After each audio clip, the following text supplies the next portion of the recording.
Go. One. Welcome, everyone. I am the Phoenix, Fiber Freak 87. Tonight, we discuss a franchise as old as the Ghostbusters themselves. Today's topic is... Do I have to sing the theme song again? Let's not Oh, I say guess we all have to.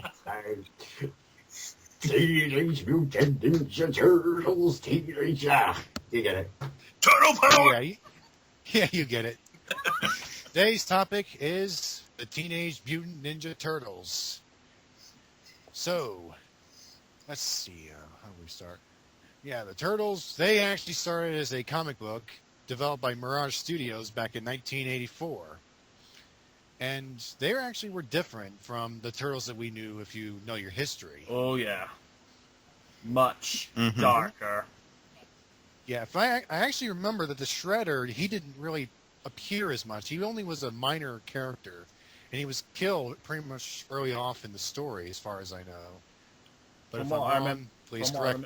From what I remember being told, he got killed off in the first issue of the comic. Yeah, that's right. Exactly right. Spoiler alert, April O'Neil is a piece of paper.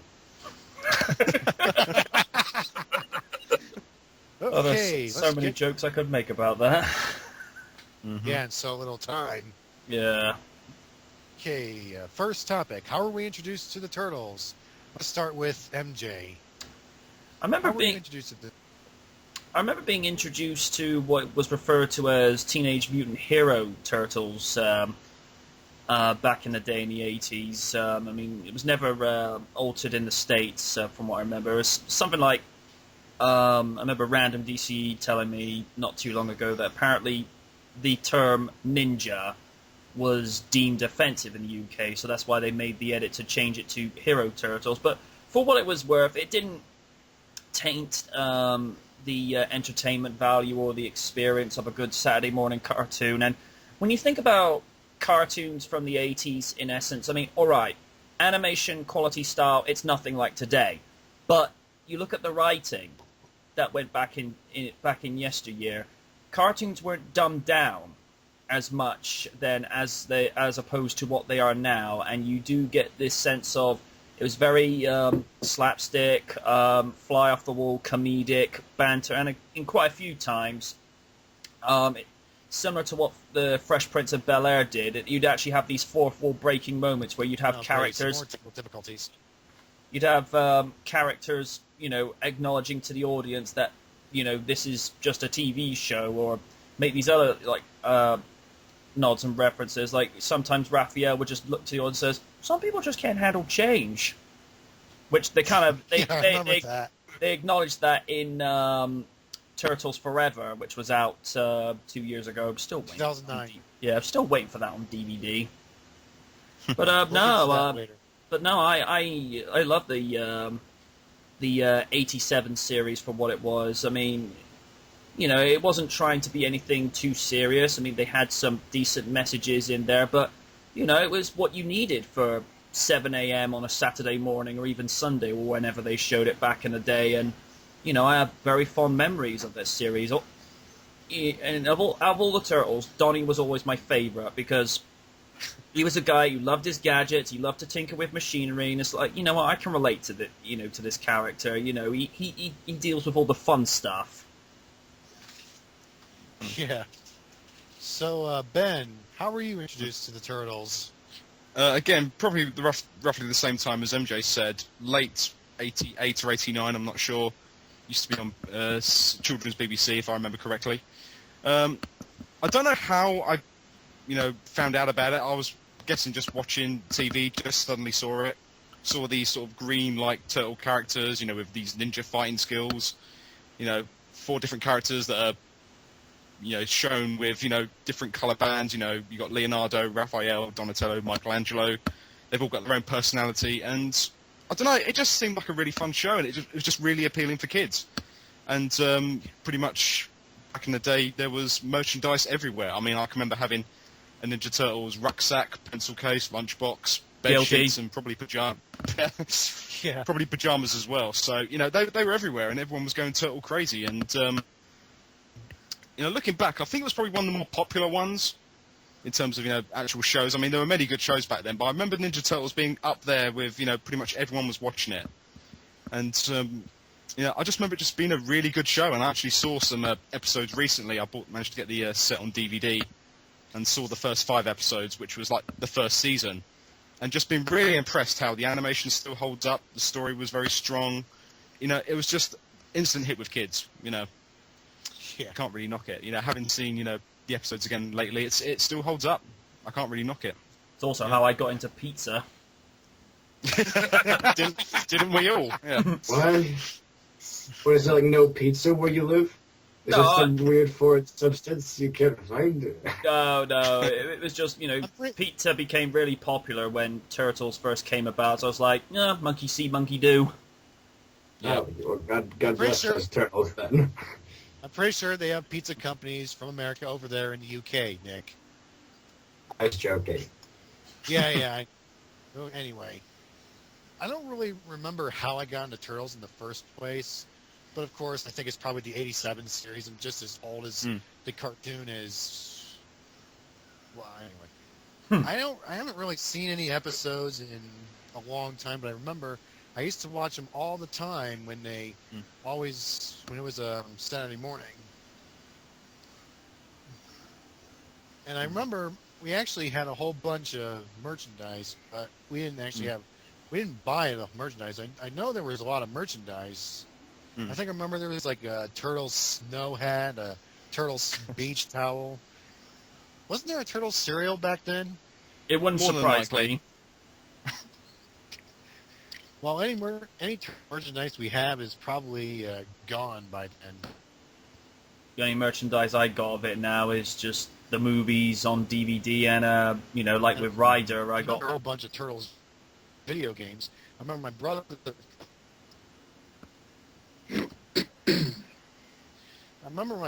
he actually he borrowed a Super Nintendo from a friend.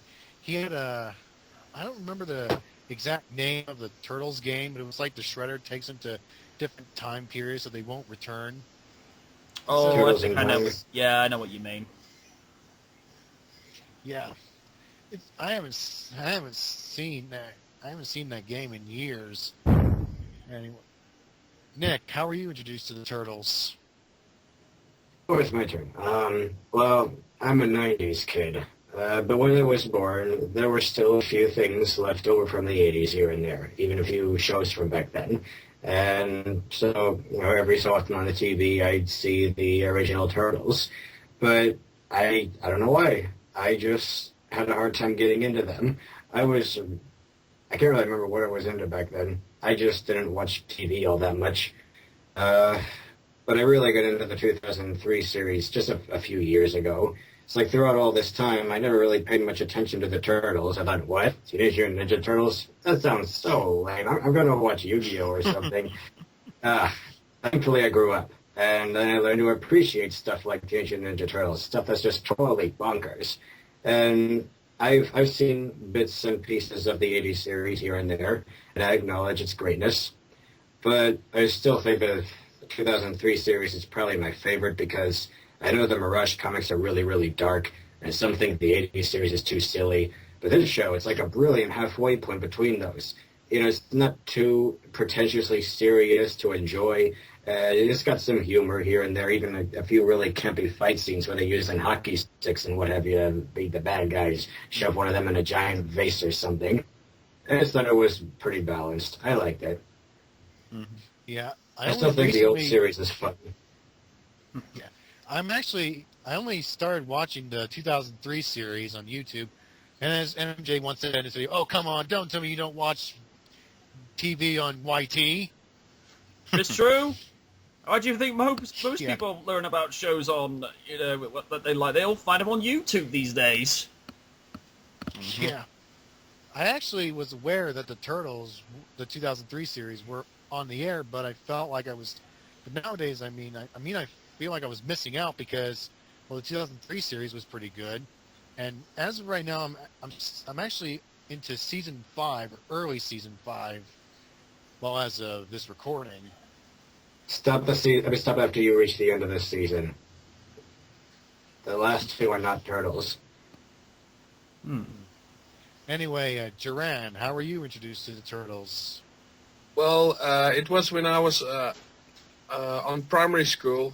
I think the very first time I didn't really begin to watch it in the 80s. I think there were reruns in the 90s when I was in primary school, and I remember that my friend bought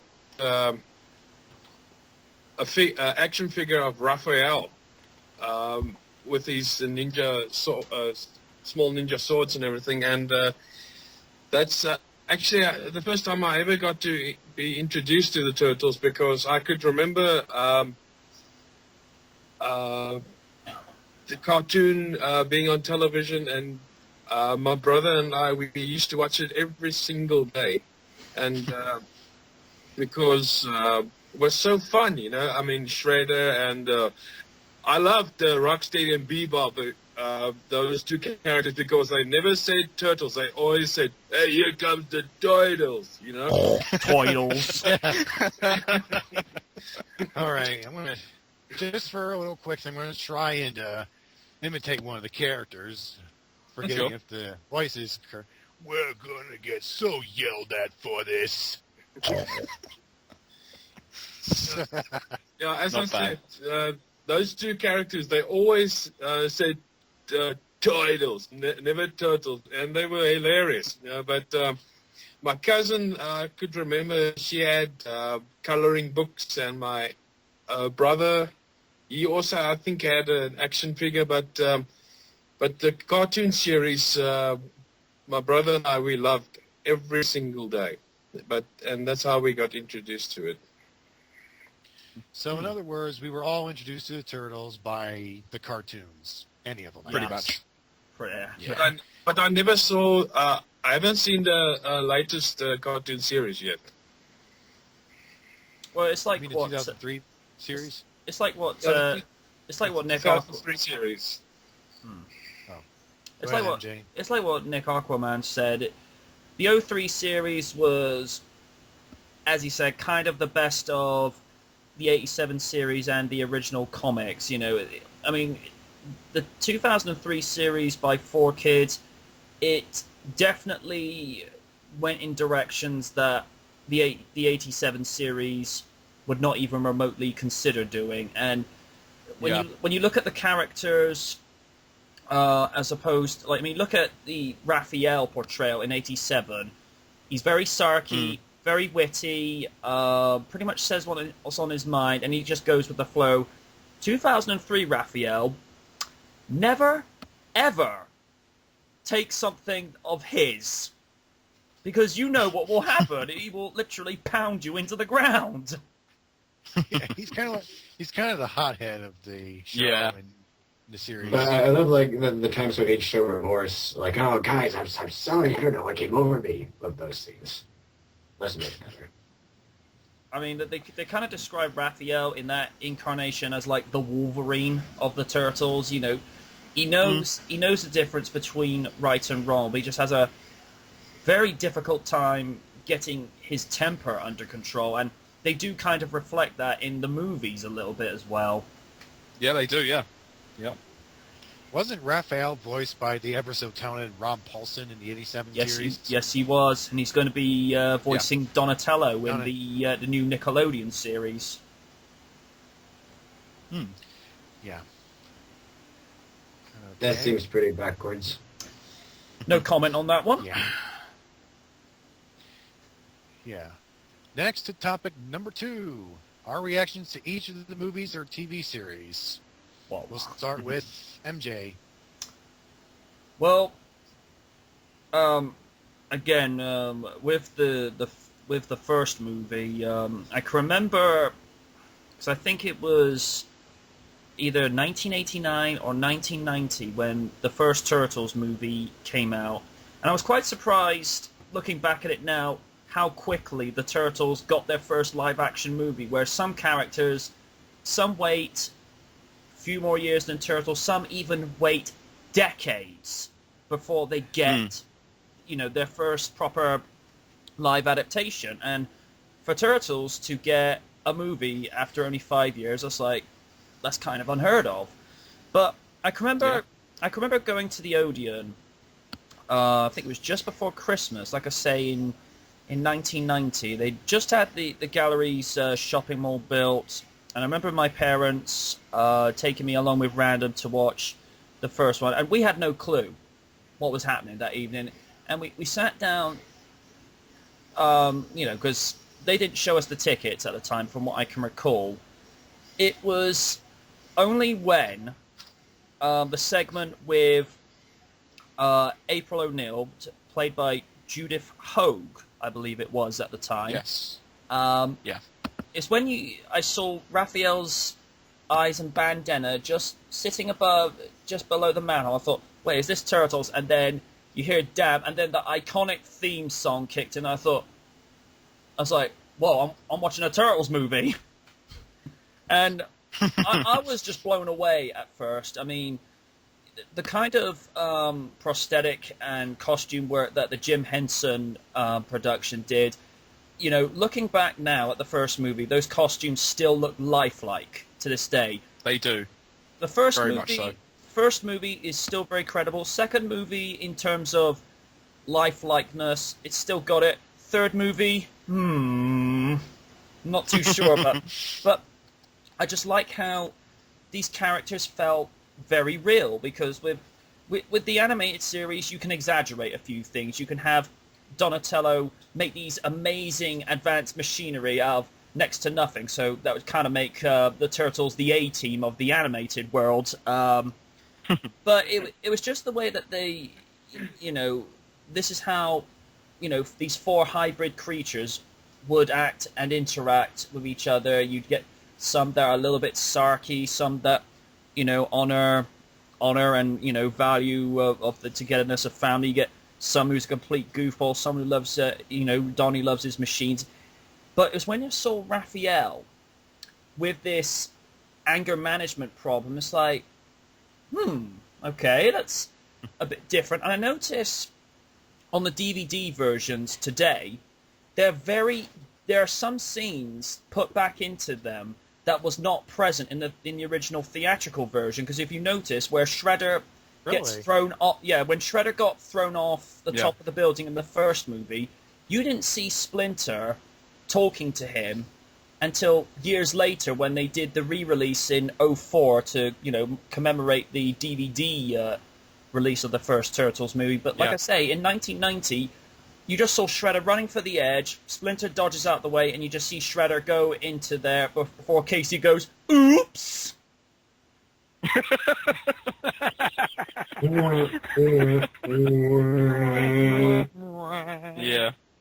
And, I mean... No, you're right. I do remember hearing about those edits, yeah. And I remember when I went to watch... Because I think I got the second movie... First time I saw it was on VHS rental, dare I say it. And suddenly how... again, it's kind of cartoon logic with how Shredder comes by. It's like, oh, somehow he miraculously evaded death. And with the second movie, it definitely felt like it was a lot more comedic fun as opposed to the first movie. Because the first movie, when you look back at it, it's much darker compared to the sequels that followed after it. But the jokes were funnier in the second movie. And you got this sense of, where did the Turtles originally come from? What trials and challenges they had to face after being forced out of their home in the first movie. And with the second movie, you do get this sense of there's this progression that they're making now. And the third movie, I'm one for sci-fi and all, but Turtles and time travel, guilty pleasure.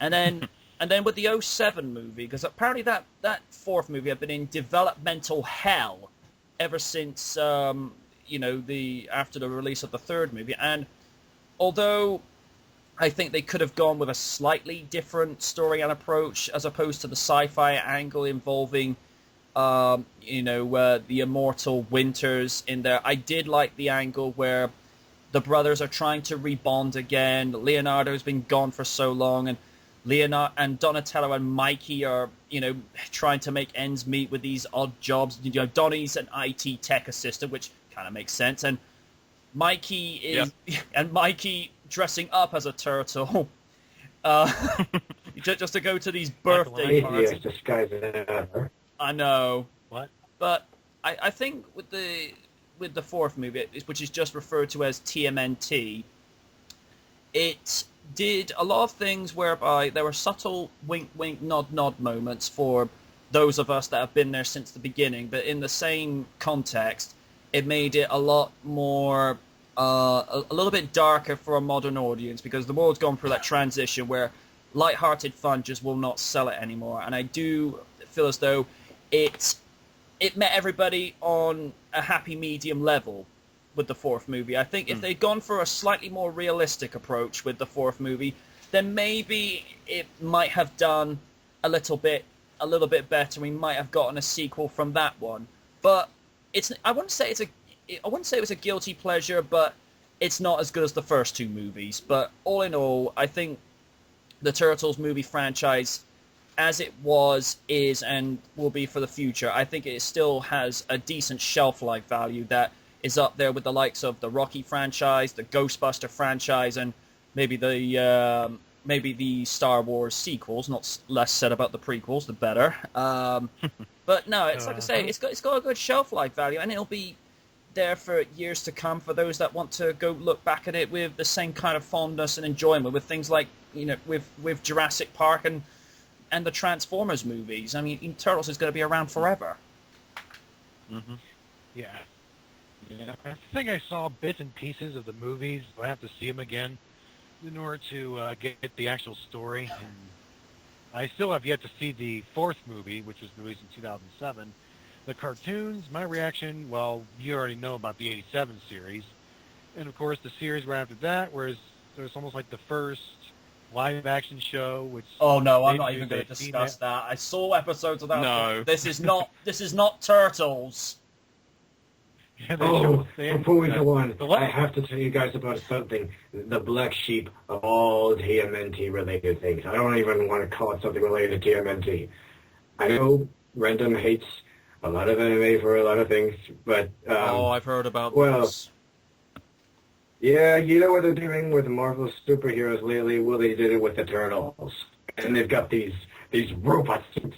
They're covered in gold plating and they're spiky and everything. They completely abandoned them trying to be sleuthy and ninja-like and trying to hide, but by wearing these gaudy things. It's awful. Yeah. Anyway, the less said about that show with the female turtle, the better. And of course, that was that. Yeah, that's kind of like that episode from Satam or that episode from Knight Rider. We just don't talk about it. And there was also That's how bad it is. That was also the time where they did a crossover with Power Rangers in space. What? Yeah, I remember hearing about it. I never saw it, but I remember hearing. That was hilarious. It actually made Power Rangers look credible. Oh God, did I just say that? Yep. The Turtles, they thought they were brought into this world, and the Power Rangers, they thought the Teenage Mutant Ninja Turtles were make-believe, and then you hear the Mutant Ninja Turtles saying to some Power Rangers villain, the Power Rangers aren't real, they're like in a comic book. It's like, holy crap. Anyway, moving on. 2003 series, I'm still watching it on YT. It's actually pretty good so far. As for the new series, well, I have yet to actually see some footage. Or, I mean, we have to see some footage, I meant. As for the video games, I haven't really played them as far as I know. I watched my brother play that one game I mentioned, but as for the others, I don't know. Of course, earlier I was watching the review of the first Turtles game by Angry Video Game Nerd. You know, the one he really, really hates? Yeah. Yeah. Thank goodness I don't own a NES at that point. Yeah. Anyway, Ben, your reactions? I think the first time I heard that it was going to be a Turtles movie, I think was when I actually saw the music video to Partners in Crime, Turtle Power. Still and awesome I literally thought, well, there's a movie coming? I was like, when's it out? I want to see it. And then as soon as I heard it was out, I just begged my parents to take me, and it was just one of those experiences I'll never forget. It was just the coolest thing ever. I did like how it was live action and not animated. It sort of took it to a new level, made the Turtles look different in a way. I think all credit needs to go to the Jim Henson Company for the animatronics of the Turtles, and one word needs to go out to Kevin Clash for doing Splinter. Oh yeah. Performing, and Yeah, considering that voice is the complete opposite to the voice he does for Elmo on Sesame Street. It's just What? the guy's got to. What? Yeah, Elmo did Splinter? yeah, I was didn't know not that. aware of this. yeah. Kevin Clash does Elmo, and he did Splinter in the movies. Yeah. I didn't know that. I'm never going to look You at know it Elmo now. in the same way.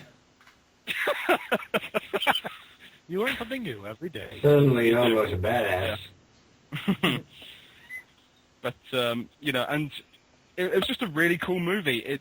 I felt that it was nice and dark. It wasn't too violent. It was just right for kids. Rated. I think it was rated PG over here, wasn't it? Yeah. And it borrowed elements from the comic book series and the animated series. It had April and Pizza, and there was the whole Foot Clan angle in there as well. And seeing Shredder, as an actor, that was like, whoa, you don't want to mess with this guy. I kind of felt when he came across as I felt when he kind of walked in, it was kind of like a Darth Vader moment. He just got... kind of, yeah. Yeah. You're like, whoa, this Shredder in the Well, flesh, I like this. Yeah. Well, you know that I think 87 Shredder was the only Shredder that I know of to not actually have a cape that made him look like Darth Vader, unless I'm mistaken. Voiced by the great James Avery, no less. Yeah, it was, yeah. But as I say, it was just a really cool movie, and I watched it again recently, and it still holds up very well. And I would even put it in my top 30 movies of all time. It's such a good movie. I just love it. As for the second movie, I felt it was a very decent sequel. I did see this one at the cinema as well.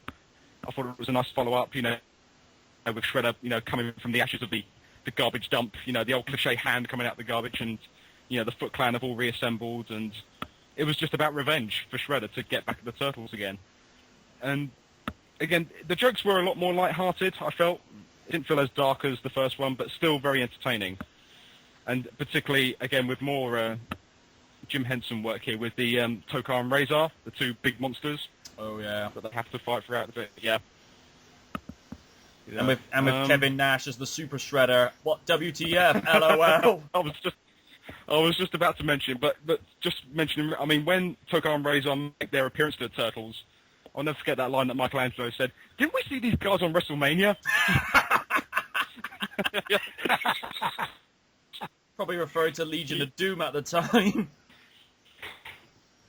But, and the other thing I liked about the If they could see those guys on finally WrestleMania, they wouldn't even hide. Hello? But one thing I did like with the second movie, they could tell those genius out of it. They didn't really do that in the first movie, because in the first movie it was voiced by Corey Feldman, if I remember correctly. Yeah. Yeah. But no, the first two movies, I can't really knock them. They're just good, solid, kid fun, Yeah.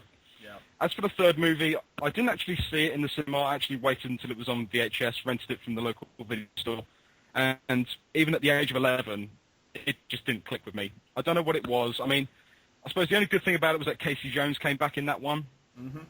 But really, as a story and as a movie, I don't really acknowledge it. I haven't seen it for such a long time. I've only actually watched it once all the way through. It's the So, Superman 3 no of the comment about that Turtle one. world. Pretty much, yeah.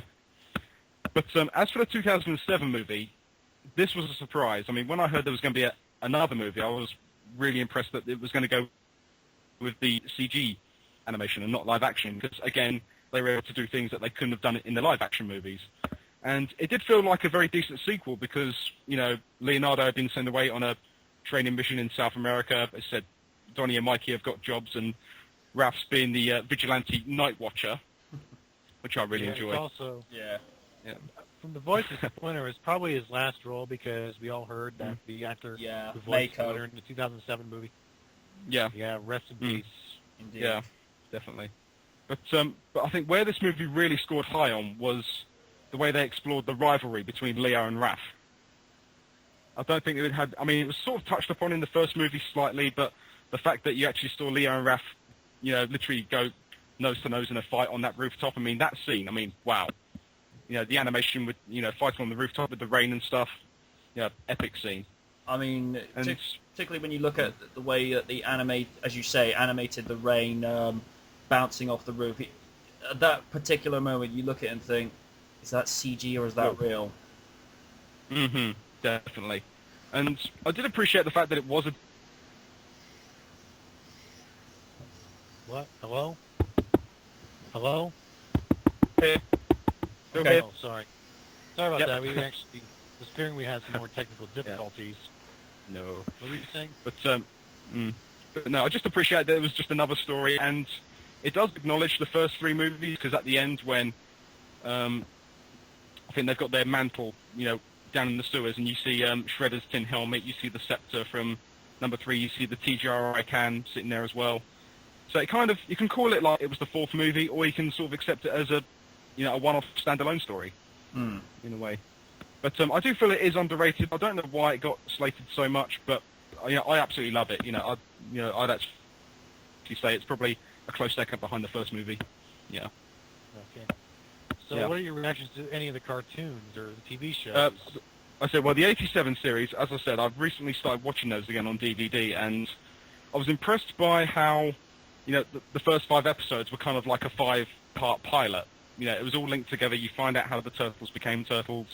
You see Splinter become Splinter. You find out how Shredder, literally got into working with Krang, the whole thing with Dimension X, and, the Foot Clan. And it was just really solidly written, and the animation still holds up. I think the only thing that confuses me is that in the animated series, Splinter was Hamato Yoshi, and then he morphed into a rat. But in the first movie, Hamato Yoshi, that's it. But in the movie, Hamato Yoshi is actually human with a pet rat, who then morphs into, who then becomes Splinter. That was explained in the 2003 series. In the 2003 series, yes, it was. Yes, yeah. Splinter was Yoshi's pet rat, and in the cartoon, Yoshi was killed by Shredder.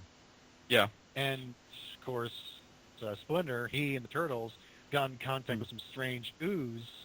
Yeah. And they became what they are today. Exactly. Yeah. Yeah. Anyway, I'm pretty sure you. Hey, Nick. Guys, Hello. welcome Nick Nugent to the Skype panel. Anyway, have you seen the 2003 series, Ben? I haven't seen that many episodes of it, but from what I have seen, I did think it was pretty good for what it was. I mean, I haven't watched it extensively to give a proper take on it, but at some point I will get around to the DVDs. But from what I've seen, it looks good. I'll give it a watch at some point. But again, I haven't seen enough to fully give my 2 cents on it. Yeah. That's fair. The less said about that other live-action series. No. Yeah. Nope. Nope.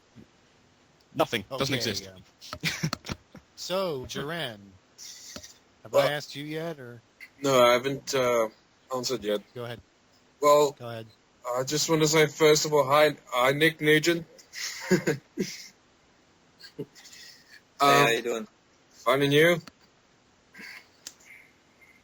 Just woke up, so it's early yet. Okay, fair enough. Well, to me, I actually love the first 2 movies. To me, the first movie being released was absolutely brilliant. Every single scene till the end was absolutely fantastic. The most hilarious part for me of the first movie is when April wakes up and then she's Splinter. Then I think it's Leonardo that says hi. Then she screams, and then they both scream. That was hilarious. As you would act if you did see that. Yeah. Yeah, because seeing the Turtles out in public, it would be like you're seeing a monster or an alien. Yeah. Yeah. Then she says something like, "Oh my goodness, I'm dead." If the turtles appeared in real life, if they're lucky, people will just think they were cosplaying or something. What? They're furries. Yeah. Yeah, they actually have happened in the 2003 series. Like some Halloween episode, they think they were costumes. They were wearing costumes. They were given candy. Yeah, seeing Casey Jones was also a delight. I mean, for me, that part where he and Raphael argues, then he shows a cricket bat, then he says cricket, then he says, Raphael says, cricket? Nobody understands cricket. You got to know what a cricket is, but nobody understands cricket. And then Casey Jones hits him with a bat. Wallop. Runs. Yeah. Yeah, and for me, as for the rest of the movie, spot on. 100%, 10 out of 10. And did you guys know when Raphael, I think he's chasing Casey Jones, then he jumps over the car. Yeah. Did you know the guy in the backseat of the car is actually the guy that is in Raphael's costume? Yep. Yeah, I did read on that, yes. Yeah, and the guy that delivers the pizzas for the Turtles, he's actually done Michelangelo. I didn't know that. Yeah. Mm-hmm. Yeah, recently found that out, yeah. Yeah, I really got to watch the movies again. Yeah. Always watch them for the first time. Yeah, what for me was great also is Michelangelo's waiting for the pizza and he says, "Pizza dude's got 30 seconds." So, and it's for... sorry, MJ. He's like, 122 and 8. Where the heck is 122 and 8? You're standing on it, dude. Just slip it down here. Hey, this is a 10. The tab's 13. You're 2 minutes late, dude. Yeah, as for the second movie, was also great. Seeing the Super Shredder killing himself was absolutely dumb. But learning about the history about the Turtles was absolutely fantastic. It was a nice touch, that. I think it needs to be, because it wasn't really touched upon in the first movie, was it? No. Yeah. Yeah. You know, for me, what was so hilarious about another part is where that Japanese guy is hitting Casey Jones, where he goes like, you know, and Casey Jones goes, you know. Little Primate Oh, might Tatsu. clear that up. Yeah, Little Primate might clear that up right there. Yeah. And the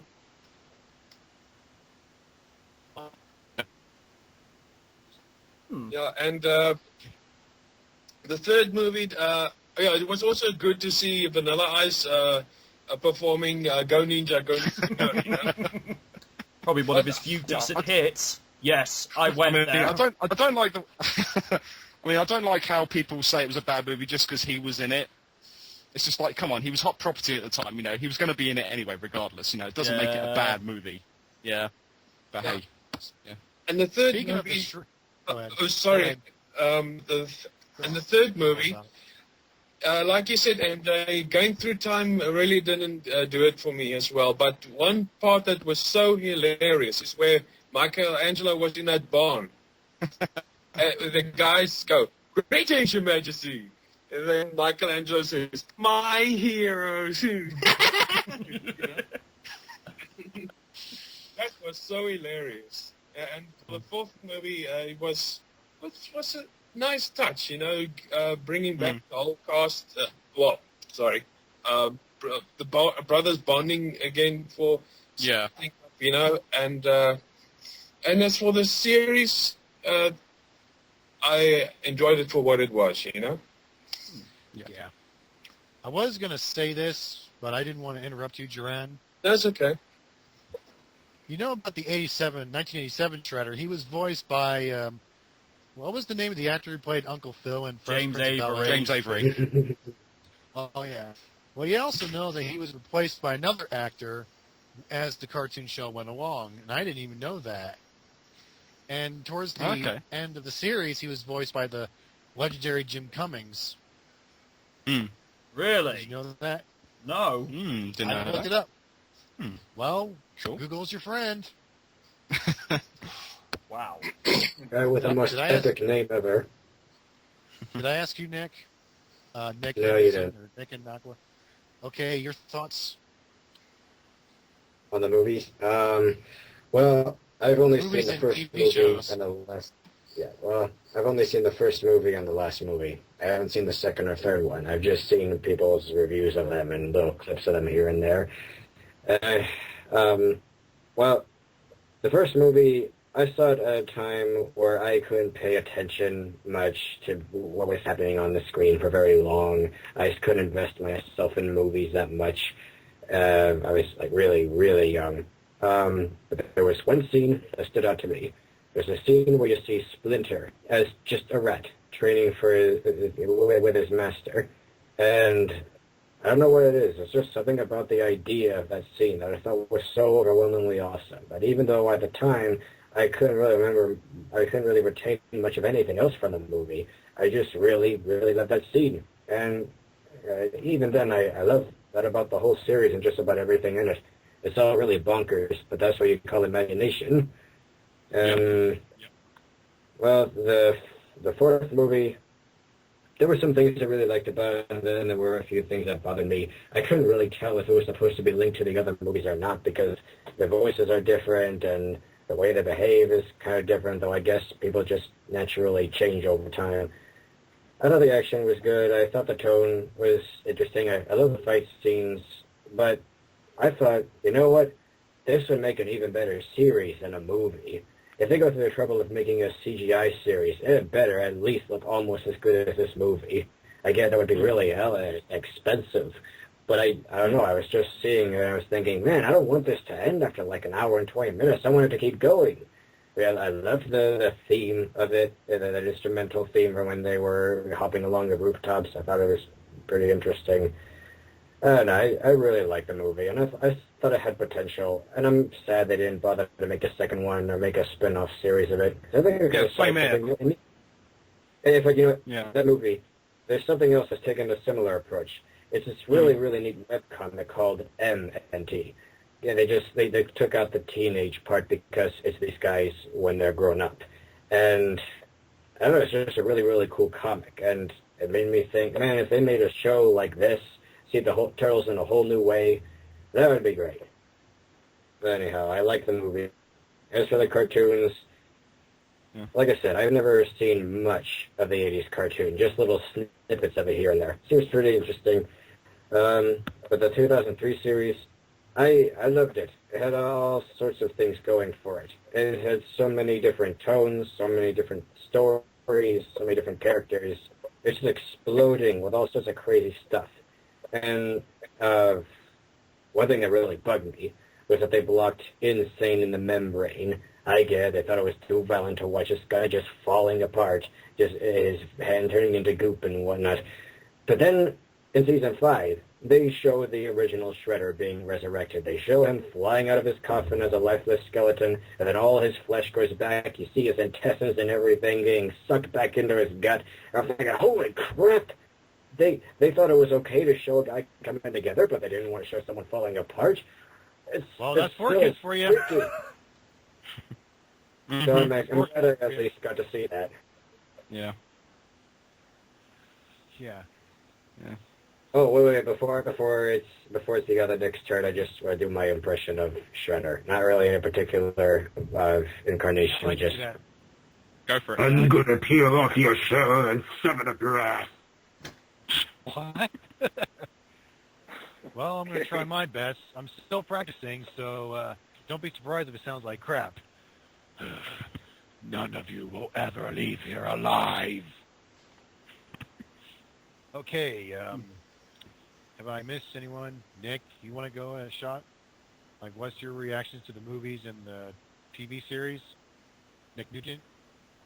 I didn't watch the, I guess it was a live-action TV series or something. Then there was a cartoon. I know the 80s one. I used to watch it all the time. I mean, who didn't? But I didn't... if you grew up in the 80s and late 90s, early 90s, you usually caught anything on television because back then we actually had cartoons that weren't all shipped over from Japan. I enjoyed the first and second movie. I think the second one was the most enjoyable for me because it had the most action in it. The first one had a lot of depth, though. Okay. The third one was terrible, but in all fairness, you look at trilogies out there, and aside from Star Wars, which I guess is technically now 6 installments, what movie, what third installment is actually good? You know, it's sort of like when you reach the third movie of anything, it just doesn't deliver. Yeah, not many do. You know, I Star Wars think, Back to the Future have managed to nail it. I think Rambo 3 and Back to the Future 3 were some exceptions, but I mean, you look at Turtles 3. I guess Elm Street 3 was pretty good too, but especially modern day sequels are just terrible. But you know, I mean, I couldn't stand Superman 3. I don't know. You know, and then there was like Halloween 3 was really terrible, and what was that? Friday the 13th 3. But I don't want to get off on a whole like trilogy tangent, but I enjoyed the first two movies. I think that they had a lot of depth and fun. And in the third movie, I just don't understand like why they made it, because they changed the turtles so much they gave them like freckles or something, and it was a weird sequence in a time traveling. It's kind of a blur to me because it's just so bad that I can't even like sit through it when it's on television. And there's, I guess there was a white dude who was the bad guy in Japan, if I remember correctly. Yeah. Yeah, can't remember his name. I think I'll take Patrick Stewart in Teenage Mutant Ninja Turtles, the animated movie that the Weinsteins put out. Yeah. God, what was his name? Winters. Who was he? Winters. Maximilian something, right? Yeah. I liked that one, except the monsters were kind of stupid. I didn't really care for the whole, like, let's get 13 spirits and capture them thing, but I did like the girl that was, I believe, Shredder's daughter. Karai. I think she was really good. And I liked, I mean, Patrick Stewart in anything's usually pretty good, but I think in terms of, they had a villain that wasn't really a villain, but, it's a typical kids thing where you have a hardcore villain. When you start out, he's a bad guy, and then at the end he finds some sort of redemption. What I liked about Shredder is that Shredder was bad to the core. There was no redemption with him. And in the animated series, the 80s, I think it was 80s, you had Krang as well in the mix. Too bad But actors in here. Tokar and Razor were Tokar and Razor were no substitute for Rocksteady and Bebop. They were a lot more menacing. And I don't know about you, but if I saw a big, muscular, steroid, pig-looking guy with a mohawk walking down the street, I don't think I'd mess with him. True. Yeah. But my favorite has to be the arcade game. I've poured so many quarters into that thing. I'm glad that Konami game. Yeah, that there are ROMs for it. That was such a fun game. And then like they made Turtles in Time, and that was okay. But then the controls started getting more complicated. But I mean, like every theater had Teenage Mutant Ninja Turtles 2, the arcade game, for some reason. And I think the toys were nice. They had a lot of creative stuff besides just the turtle van. They had like that pizza shooter, and they had a jet, and they had, of course, the Terradrome. I wish I owned that pizza van. I mean, not pizza van, Turtles van. My bad. And I've seen a friend of mine actually built like a life-size turtle van. Wow. Really? I'd like to see pictures of that. Yeah, I have to dig up pictures of it somewhere. But I think that Ninja Turtles,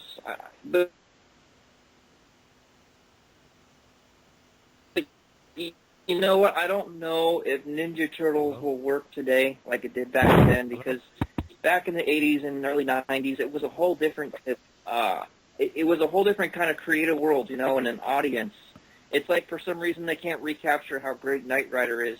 I knew I worked Knight Rider in there somewhere, but it doesn't seem like Knight Rider can work today like it did back then, because Hollywood has changed so much.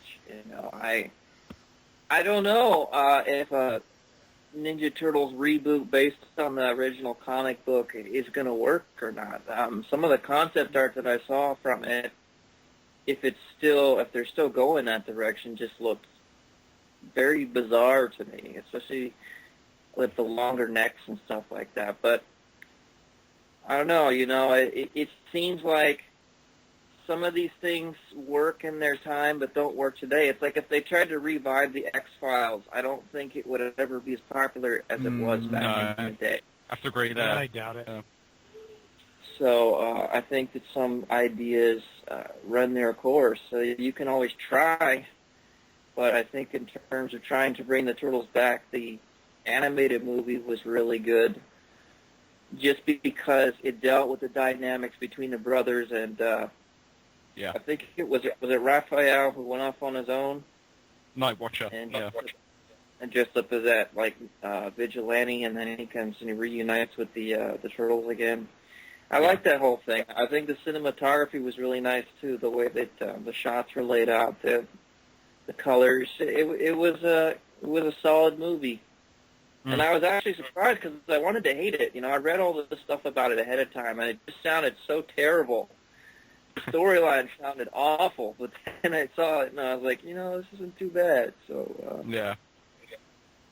I think Hey, it was pretty cool. So.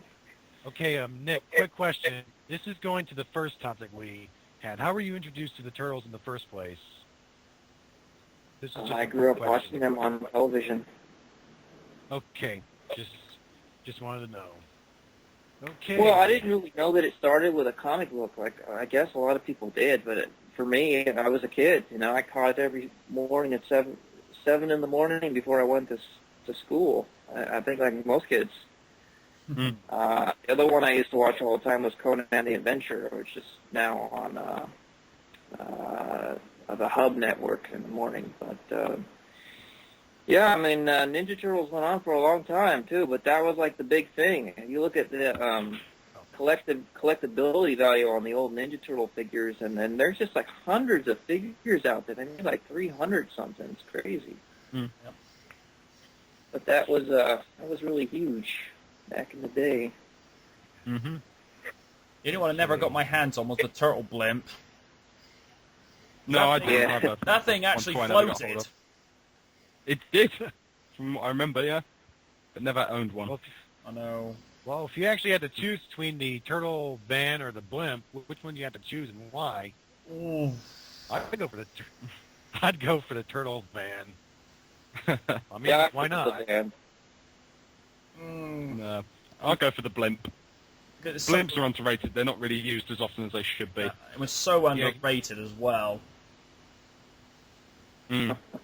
Well, the blimp, you can just simply fly over and just take some pictures of the city landmarks. But anyway, moving on to topic number 3. Which turtle do we relate ourselves to? This might be a quick one. We'll start with MJ.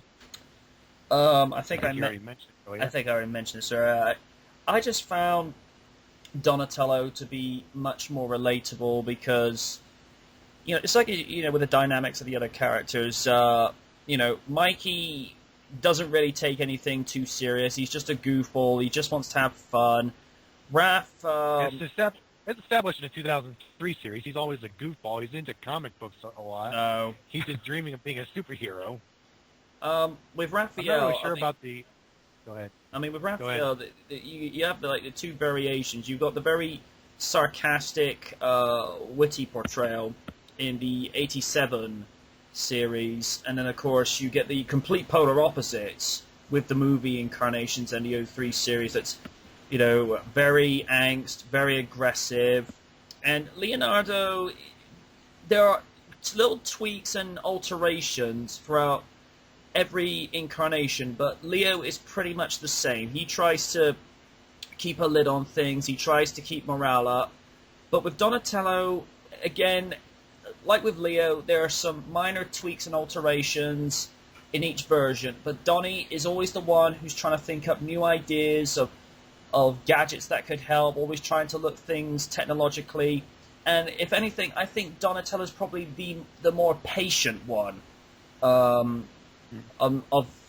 the brothers, because Leo, is similar to Raph in that he's very passionate about what he's trying to achieve as a leader, but Donnie would be like, let's take 2 steps back a second. I'm not so sure taking this route is the right way to do it. And Corey Feldman is a good Donatello, but I always enjoyed Barry Gordon as Donatello from the '87 series. It's just that voice. It's, you know, he sold it. And I think it was Pete. Sells it. Yeah, and I think it was Pete Capella who voiced Donnie in the '03 series. It was okay. Earl Trevor. Yeah, but it didn't have the same kind of the charm that Gordon provided. And yeah, I mean, Donnie is my all-time favorite, but with Leonardo coming a very close second. You know, I just find something relatable out of Donnie. Well, from the research I gathered, 4Kids is, I'm not sure if I'm not remembering this right. 4Kids is a non-union corporation, so they couldn't get the original actors to return. No. But at least with the actors they had, they tried to get the voices to be as close as possible. As for Krang, I couldn't even tell the difference. It sounded just like Krang back in the day. Shredder, you can probably easily tell the difference, but at least he was close enough. As for 87 Raph, I think he sounded as close as he did. Yeah. But of course, the main one he can easily tell the difference is 87 Leonardo, voiced by Dan Green. I did feel that he did the best that he could, but sometimes voice actors, that there are just some roles that they just cannot pull off. And Dan Green, he's got too much of that bass in his tone that makes it sound very proud, very dramatic, and it wasn't Cam Clark. You know, he just didn't do it.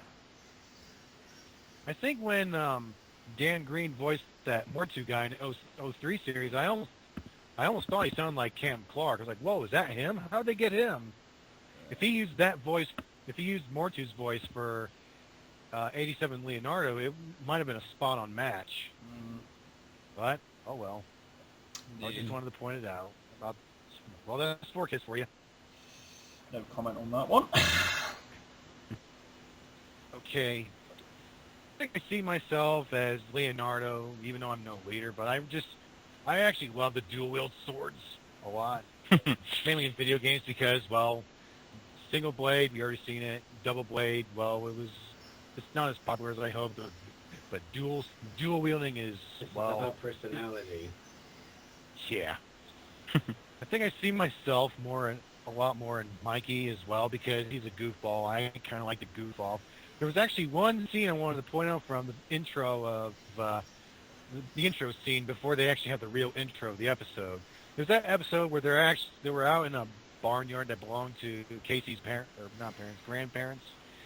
There was this monster hunter that you look and you're like, wait, that's a woman? She has this Australian accent. And Mikey said, yeah, there's a monster out here, and it's me, booga booga. That's how it happens in the intro. So, but if I had to choose, I just have to go for Leonardo because, well, I'm not always goofy all the time. I just like to be serious and just like to just fight when it's necessary. And going to Ben. Which turtle?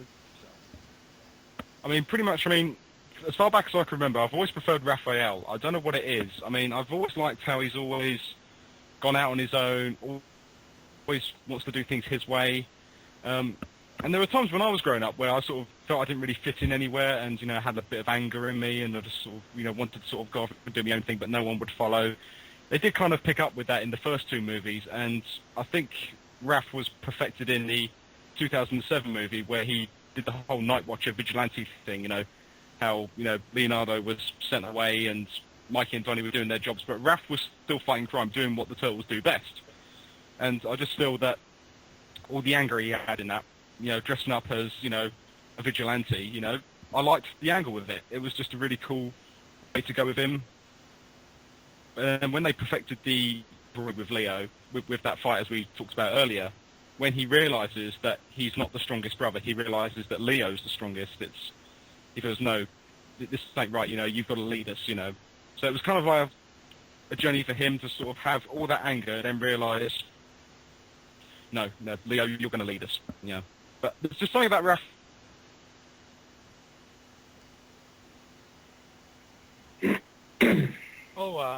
Yeah, as well. Nice.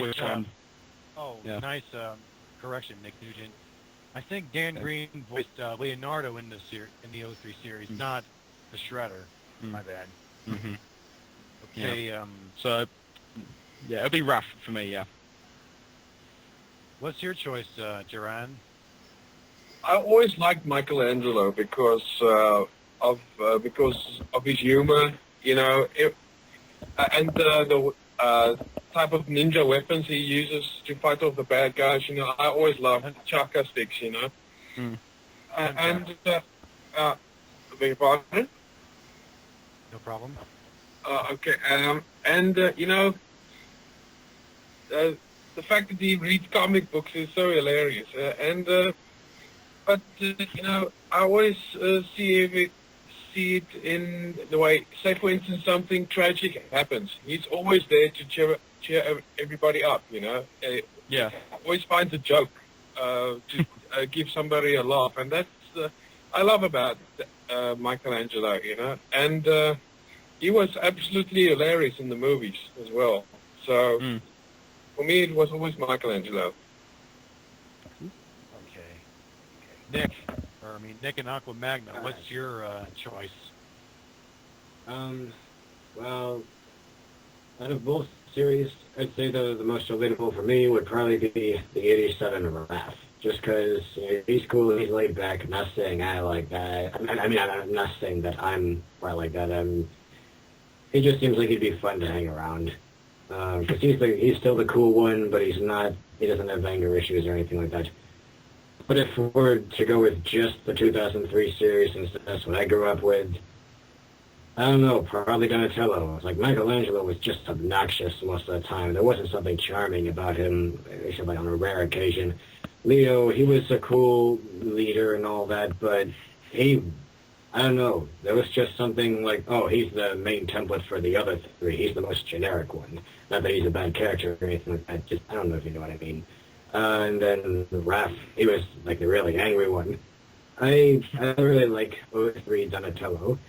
Granted, I don't like his voice much, but it's not necessarily the voice actor's fault, because I've heard some of his other performances, and he is just awesome. I don't know if any of you have ever watched Gurren Lagann, but he voiced one of the characters in that, and when he wasn't going all emo, there were moments like when he'd be in a fight, when he'd have these bursts of enthusiasm and energy, and I thought, oh man, I would have loved to hear Donatello, like that, because Donatello in the new series, I don't know, he's got a little enthusiasm, but not enough to make him seem like a guy who's just trying to do his best with his machines and all that stuff. And I know it sounds really weird, I want Raphael to cool it and become more laid back, and I want Donatello to start going crazy. But anyhow, Donatello as a character, I like him in the new series. I like Raphael in the old series. I just wish Donatello's new voice, I just wish he had injected a little more energy into it, because he does have it. He could have made an awesome, awesome Donatello rather than just an okay one. But I guess the voice directors, they just didn't want him getting too out of bounds, scaring the kids or anything like that. You gotta be the nerdy one. You gotta be a wimp compared to the other three or whatever. Well, just because he's a nerd, anyway, I was about to say, just because he's a nerd does not mean he can't kick ass with that staff, whatever it's called. Bow What staff. do they call it? Bow staff. Thank you. Just kind of forgot him for a moment. Anyway, Nick Nugent, who do you see yourself as? Which turtle or which turtles? Well, I probably would say Leonardo because although I consider myself a very intelligent guy and somewhat patient like Donatello, I do have some emotional response to when I'm threatened or insulted or whatever, and I think that Leo is better in the fact that he's a balance between being a leader and a good fighter with swords, and of course I love swords over guns, so that helps. But Leo also is able to help his friends out and stand for the right things, and when he makes a mistake, he atones for it. I think Donatello is not prone to make so many mistakes because he thinks things through a lot, but to that respect, he's also kind of he's more withdrawn, I think, from the fight scenes. I don't see Don as an aggressive guy who, when push comes to shove, would be able to hold his own like Leo can. And But that's what I think. She could be a little more with an aggressive vessel.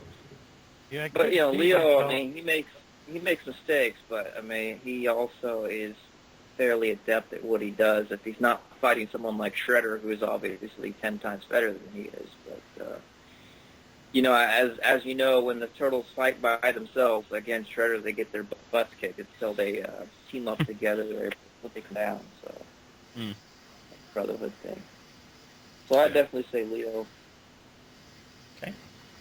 I was about to add that I could see myself in Raphael a lot of times because, well, even though Leonardo, I could see myself because I love dual swords. I can be laid back, but sometimes with Raphael, he can be impatient. He's kind of a hothead. I can be impatient sometimes. And, well, of course, I just love dual wielding. Let's just anyway. Topic number 4. What's your least favorite moment? Sorry, there was just one last thing I forgot to say. I've been waiting to say this for like weeks.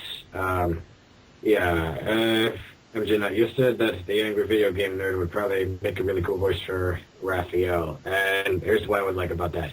I get it that the Turtles are primarily for kids. We can't have them cussing all over the place.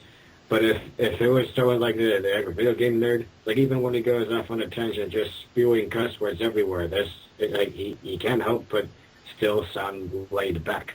And that would be perfect for, a more retro, more nostalgic Raphael, like in the old series. He'd be able to just spew stuff all over the place that you expect someone to say when they're angry, and just be like, what up? And that'd just be fun. All right. Yeah, that's all I want to say about him. Okay. Next up is topic number 4, the least favorite moment in any TMNT media. Oh no. This'll be fun. Oh no. Least. Let's see. Let's start with you, MJ. Least favorite media of Turtles. Or least favorite any moment. I mean, there aren't too many moments in all of the 87's series that span from 87 until 96, only just being 1 year short of completing a full 10 years before they ended it. There's not too many moments in the 2003 continuity that I've got any issues with. The movies, well, I could moan and complain about all the problems of the third movies, but unfortunately we only have so many hours in the day. I'd probably have to say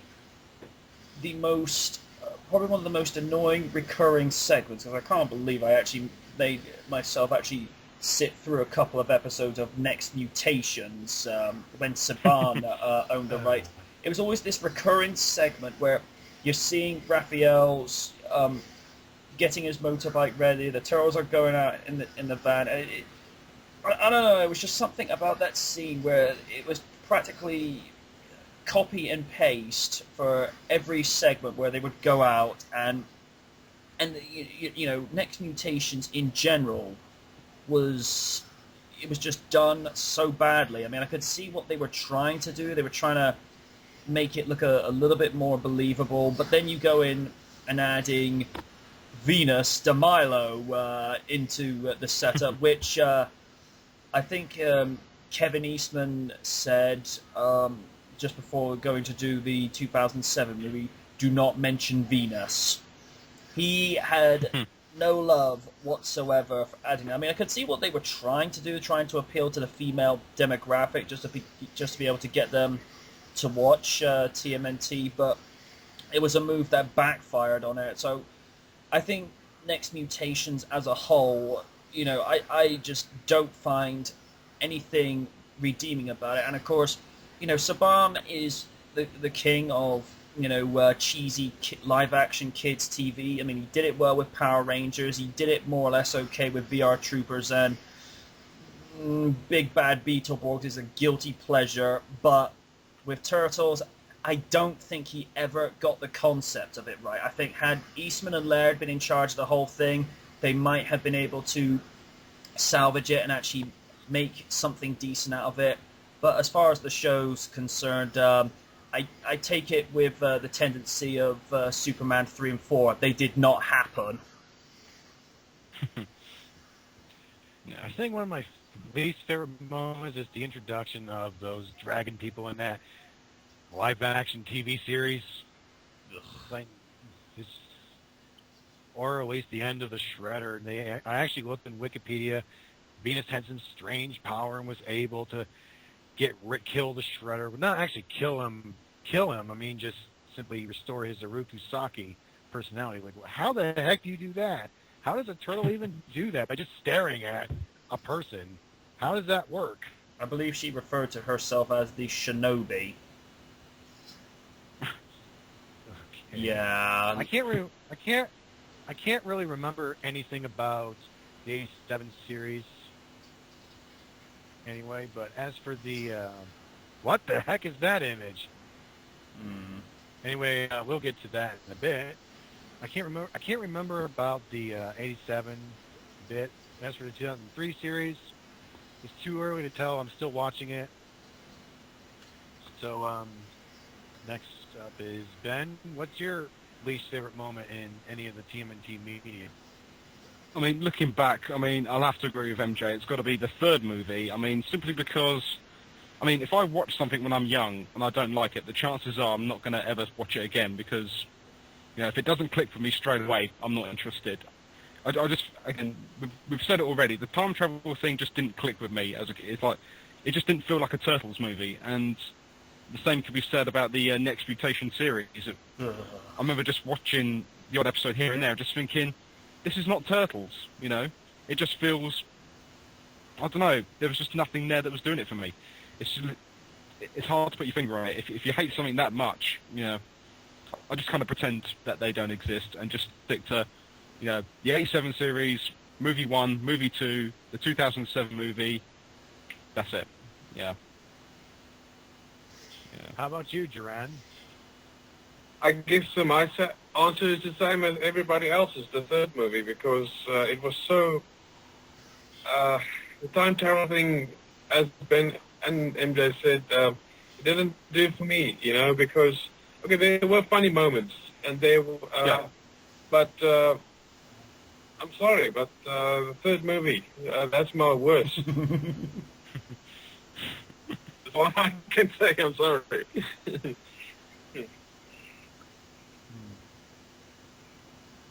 Okay. So, Nick and Knock? Yeah. What is your least favorite moment? Okay, well, before I get to that, I just have two things to say. One, I think this image that was sent to us should be the background image for the video itself. Don't have just a black screen or doesn't have this to be where people see when they watch the video. That'll be great. Okay, second thing. Here's how I see Venus. I see her standing next to the other turtles, and all I can think is, were they trying to give the little boys who are such huge fans of this series something to fap to? Oh. I don't know, it just seems so bizarre to me. Like, hey, what did your kid masturbate to? Oh, he's into turtles. Anyhow, what's my least favorite moment? This was in the 2003 series. After, like, the 7th season, Back to the Sewers.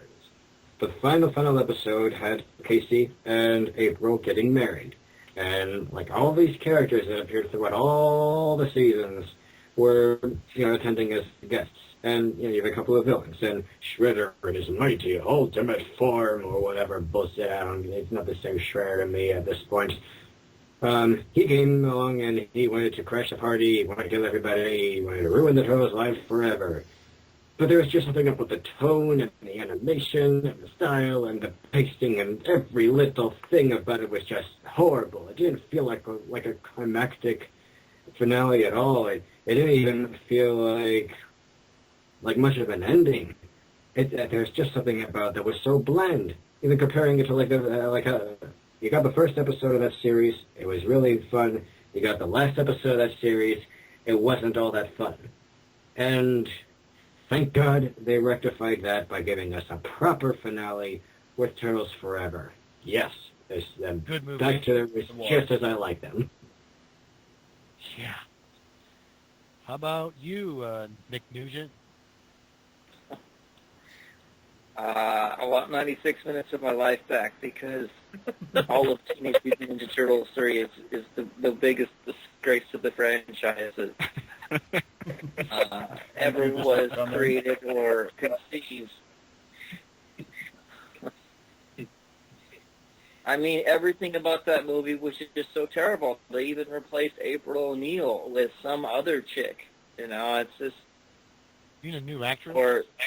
I didn't know that. Let me make sure. I don't want to sound stupid here. Actually, wasn't it Paige Turco? 3? Yeah, Paige Turco.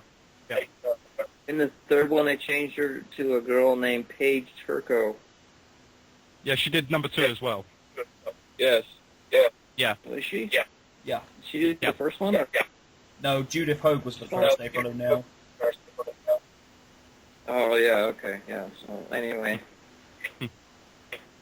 Yeah, but it's just, like, drastic changes to all the characters. If it didn't even seem like the same characters from 2. Yeah.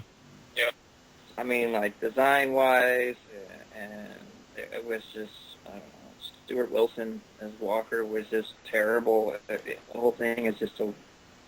The only cool thing about it is they got Corey Feldman to come back, and, that's about it. So, Yeah. That's got to be the worst one. I guess another cringeworthy moment is the freaking neutrinos and their flying 57 Chevy thing from another planet. But other than that, those would have to be the worst moments for me. And the fact that they turned Tokar and Razor into babies, that really annoyed the crap out of me. But I guess that was their big weakness. But I mean, it just made them so annoying to watch. Mm. But, yeah, I'm just glad they never put Baxter in the movies, because then that would have just been way over the top. I like the Mouser droids and everything, but Baxter as the Fly, never really sat well with me. Mm-hmm. Ooh, maybe it would have made an interesting plot for a new movie if the villain was Baxter, and he doesn't turn into a fly and whatnot, but maybe it's like an adaptation of him staying in the membrane, where he starts experimenting on himself, and, he falls apart, he goes insane, the Turtles wind up trying to help him somehow. That'd make a really cool movie.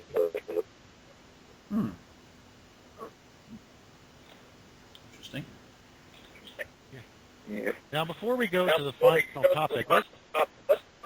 Nick, you might want to plug in your headphones. Headphones. I don't have any headphones. I'm hearing an echo. Really? Am I'm I? hearing an echo. Yeah. Is that better? Yeah. Testing. Okay. Yes?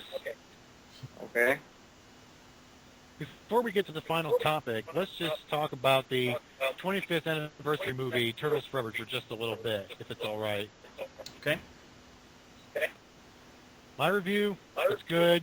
We finally got to see a decent crossover. We also got to see the Mirage. Nick, we might want to deal with the echo. What? I don't hear any echo. Anyone else hearing an echo over there? I can. Yes. It's like we're talking with ourselves. I don't know how to fix that. Never had this problem before. Anyway, like I said, I have a- go ahead. Anyway, like I said, good movie, decent crossover. Got to see the Mirage Turtles animated for the first time. We also got to see a brief cameo of Mirage Shredder, whose voice actor also voices the 87 Shredder, or not Shredder, Splinter, my bad, in that movie. Of course, it was probably a cameo anyway. Yeah, you Of got course, killed one off of in the 2 annoying seconds. Of course, the recurring theme for the movie is that 03 Mikey always gets a noogie from the other 87 Turtles, 1987 Turtles, I mean. There's only about 6 Turtles or 8 Turtles in that movie, I think. 12 if you count Mirage. Anyway, And also, Mirage Leo is, well, of course, you can easily tell is voiced by Jason Griffith, who uses the shadow voice for that one. Did it quite well, The to be other- fair. Yeah. And in that one, it's actually good to see the Technodrome again. We haven't seen that since the early 96. 90s, I guess. Mm. Yeah. And it was really frightening to see the Technodrome be upgraded with Utrom technology from the return of Terrell, aka Utrom Shredder. And for those who don't know what the, Yeah, that was a mind bender those for who me. yeah, for those who don't know for those watching who don't know what an Utrom is, it's sort of like Krang in the 2003 series, Alright. only not as. The Utroms were these little aliens, and Shredder is one of them. He's an intergalactic criminal that tried to hide from them on Earth. Well, maybe he was hunting them there. I don't know exactly what. But, yeah, Shredder is a little head in a jar. Yeah, and of course the reaction to 87 Shredder seeing the Utrom Shredder. This Turtles Shredder was how I was introduced to the 03 series, really. He's just like, wait a minute, I thought he was a human, not a what's it called, or a slug. But anyway, seeing the 87 Shredder react to seeing Terrell or Utrom Shredder is priceless. Because I was guessing he was anticipating or expecting a super-powered villain, and it turns out it was just a slug. But when they resurrect the Utrom Shredder by accident, well, they were in for a real treat. Of course, it's actually good to see Krang, Bebop, and Steady again. Or what? Did I say it right? Bebop and Rocksteady. The names of the Rocksteady. Thank you. It was good to see them again. It was also good to see a closure to, or finale to the 03 series. And of course, in the end of the movie, we all hear Karai saying that the Shredder seldom disappears. Hmm. What's your take on Turtles Forever, MJ? Turtles Forever, for me, it's pretty much like your thought on it. It was kind of a nice way of honoring the franchise and acknowledging, 25th anniversary. yeah, acknowledging what had gone before with the '87 series. Story was well done because I think that was the only way they could bring the 2 generations of the Ninja Turtles together. Probably my biggest, I wouldn't say nitpick, but constructive criticism of it was the way they made the '87 counterparts look far too goofy and less serious than the '03 counterparts. Because it's like we said, the '87 series is very comical. It's very fresh. A nice kind of light-hearted fun, but I couldn't take the '87 counterpart seriously.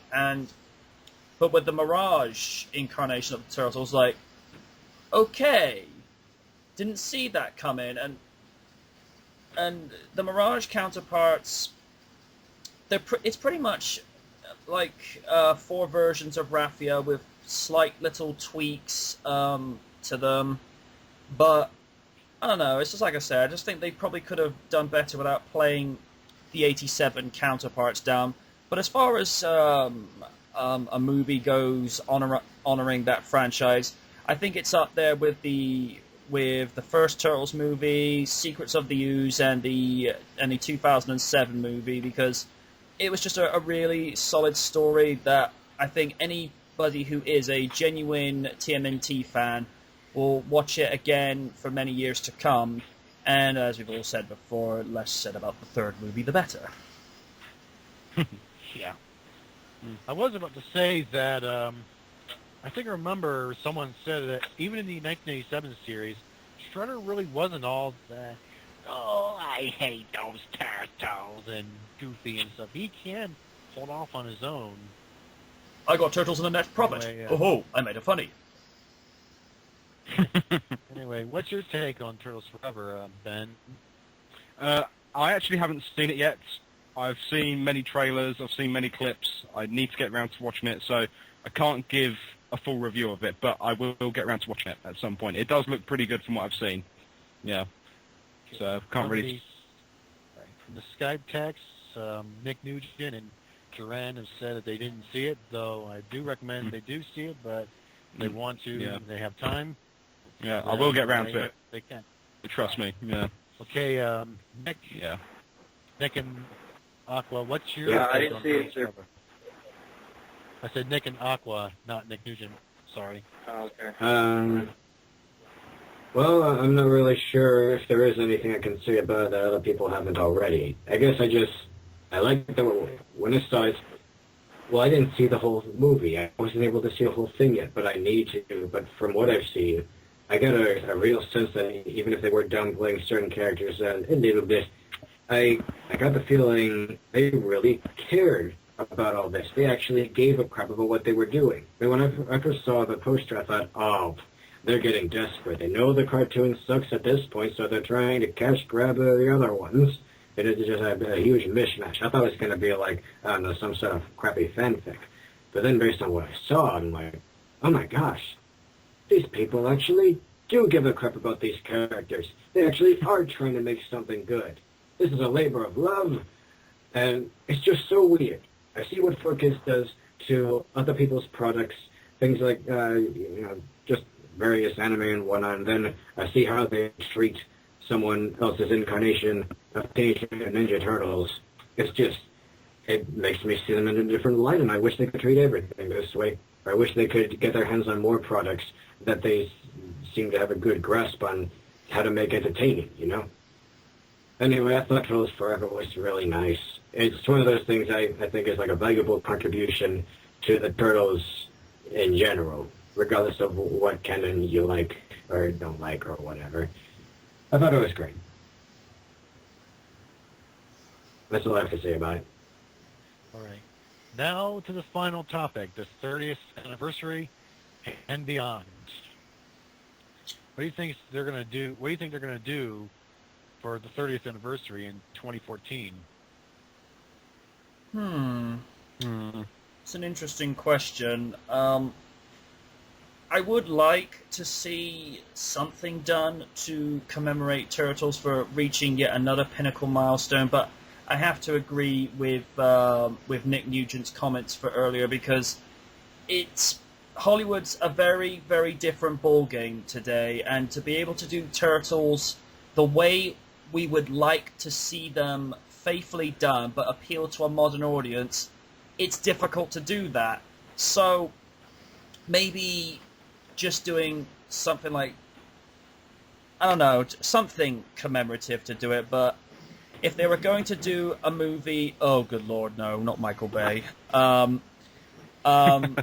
think what they probably should do is just re-release the first movie again, but really give it the kind of treatment that they did with the 25th anniversary rescreening of Back to the Future at the Pictures, and really do a good HD restoration of it, and just go with that. Because, I'd like to see that. Yeah, because I think with Turtles as it is, I think they've taken it as far as they can possibly go, because it's very difficult today to be able to make something appealable to this audience, but at the same time make it appealable to those that have followed it from yesteryear, because the tastes of what we liked in the late 80s and the early 90s is vastly different and complete polar opposite to what people want today. So, personally, I would like to see something done to honor the Turtles for the 30th, but on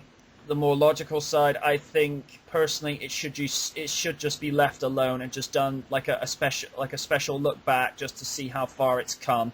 You know, kind of a similar way that some things have been done, like, you know, for Sonic's 20th this year, or the way they did things for Back to the Future last year to mark its 25th. I just think Turtles, as it is, leave it alone. It's fine in the form that we know and love it in. Just leave it be.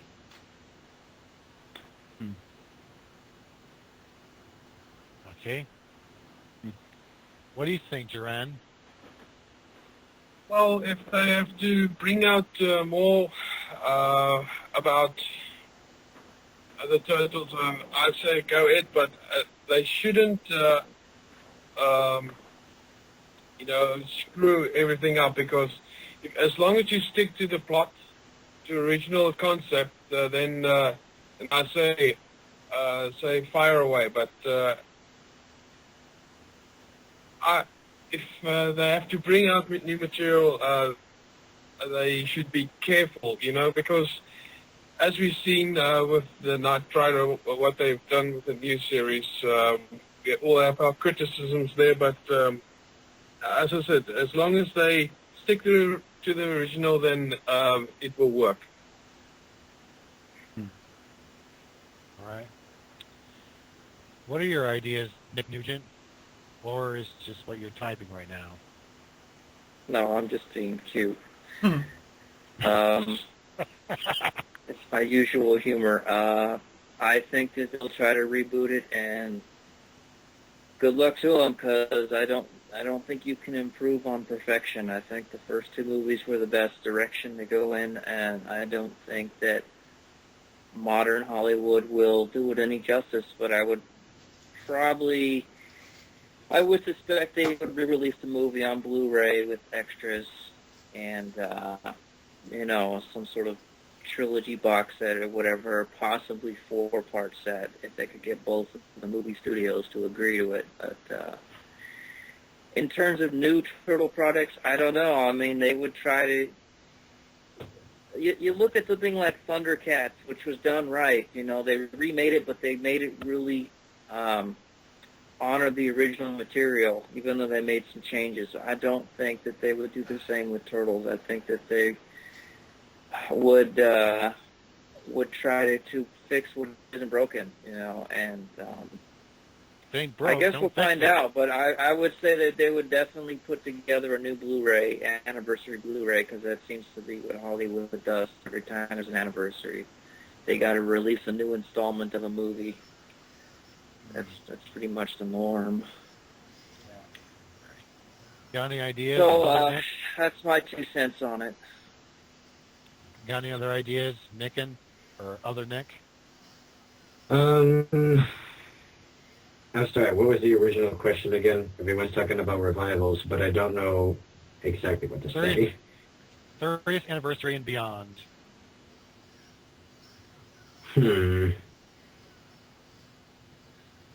I really don't know what to say. I just think it would be nice if they could make a new movie and somehow do a good job.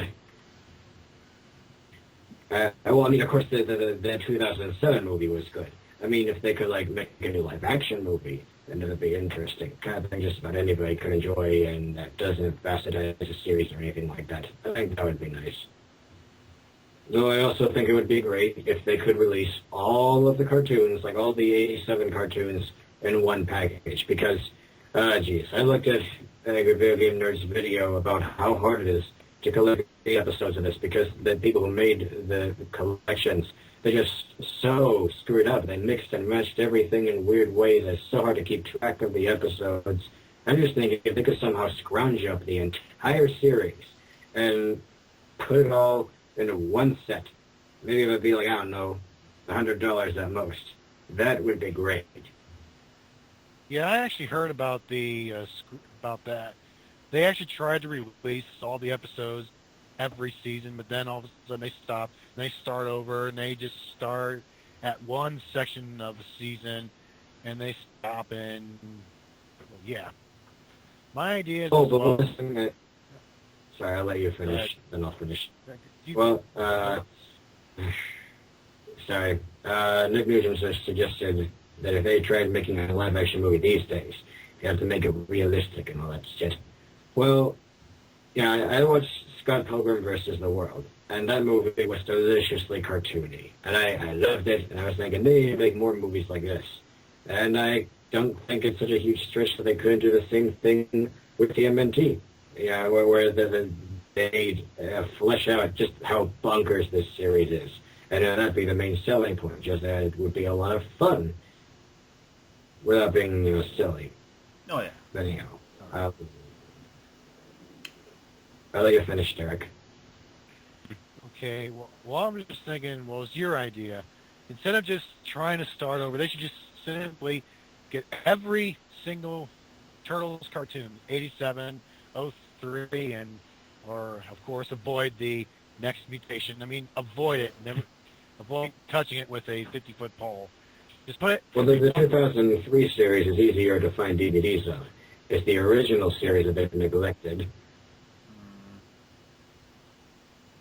I think just have it as a complete bundle, complete series, so that way fans would finally be able to sigh with relief, or just take a deep breath and sigh with relief.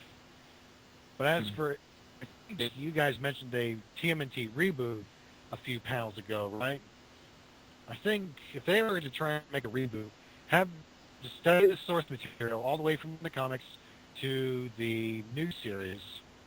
Have it start out dark, or have it mainly based on the adaptation of the original comics, but also at the same time just mix some other things from the cartoons, just so fans would be acknowledged. Unless they already did that with Turtles Forever, unless you can just turn this into a video game, like have it as an adaptation of I don't know what I'm talking about. I just say if they want to try and reboot, just have it mainly based on the Mirage comics, the original comics. Yeah. Okay, I think I asked you, MJ. What's your take? You didn't ask me. Ben? Yeah. What? What's your take on Duran? What do you think they should do for the 30th anniversary? If I asked you already. I think did you already ask Duran? Yes, he did ask me. You're up, Ryder. Oh, sorry. Yeah. Yeah, you haven't asked me, yeah. Oh, sorry. My mistake. Yeah, that's okay. Personally, I mean, I'm still disappointed that there hasn't been a sequel to the 2007 movie, because it is sort of hinted that there was going to be another one when Karai sort of mentions to the Turtles, we have an unfinished business, the past is going to come back to haunt you, hinting that, the Shredder might be coming back, but so far the movie hasn't happened and I can't see it happening, so I just thought it would have been nice if there was a sequel to that one, but I don't think it's going to happen. It's weird. So many people hated that movie, and it seems the ones who love the Turtles most actually liked the movie. Yeah. Yeah. But as far as a reboot goes, I don't think they should go there. I mean, I've had enough of reboots now. It shouldn't happen. Yeah, I have to agree with you, MJ. I don't think they can do anything else. I think it's gone as far as it can do. But I'll definitely be for, if they release the first movie again in the cinemas with a bit of a remastered look about it, I'll be in for that. Yeah, we're already getting a Spider-Man reboot. We're getting a Superman reboot. We're already getting a... Even getting a Spider-Man reboot after they do the Spider-Man reboot. We're already getting a Batman... And like I was about to say, we're already getting a Batman reboot, and after the third movie, like, why are we rebooting after a trilogy? Just like right after a trilogy. What's the point? I don't know. Money. I really don't know. So, yeah, down the money. All right, I'll just let MJ do the voice this time. We've got to have Unless you want money. Money. We've got to have. It's like one of the bad guys from Kamen Rider W. It's like, money. But no, I'll be for yeah, the first movie being re-released in the cinemas, that'd be a nice touch. And of course, release everything on Blu-ray as well. Yeah. Okay, I think that's pretty much all we talked about for this evening. So, Oh, one other thing I gotta say. Something I would love to see in a live-action movie. If, I don't know, if for whatever reason someone like Raphael comes across a person and he needs to find a way to make this guy think that he was probably just dreaming the whole thing or something, and he just punches the guy in the face and knocks him out. And if the guy happened to be maybe the voice actor, if it was the kind of thing where they had someone in the suit and then had the actors just voicing the characters, if they had the real actor appear on screen and have the guy in the costume just punch him out and then have him wake up saying, "I saw these turtles, man," and no one believes him. okay, I guess that's all for this evening. It was nice talking to you guys. It was nice talking to you, the Night MJ Knight 07. Always pleasure to be here, Firebird. You know that. It's always a pleasure for you to join us here. Thank It's you. always a pleasure to have the ever-passionate Jaran Gauber. Did I pronounce it right, or I keep messing it up? It's Jaron. Oh, sorry, Jaran. It's always a pleasure to have you. Thank you for the invite, Firebird, Brute 87. It's always a pleasure. It's nice to have you here, X24 Rider. Thanks again, Firebird. Appreciate it for sorting it all out, getting us here again. It's good to have you, as always, Nick Nugent. Thank you. Always good to be here. And it's also good to have you here, Nick and Aqua Magna 2. I've been looking forward to this. It was a lot of fun. I'd like if I could talk again sometime. Awesome. Yeah. So, see you in the next Phoenix Skype Panel. This is Firebird Freak 87, signing out. See ya.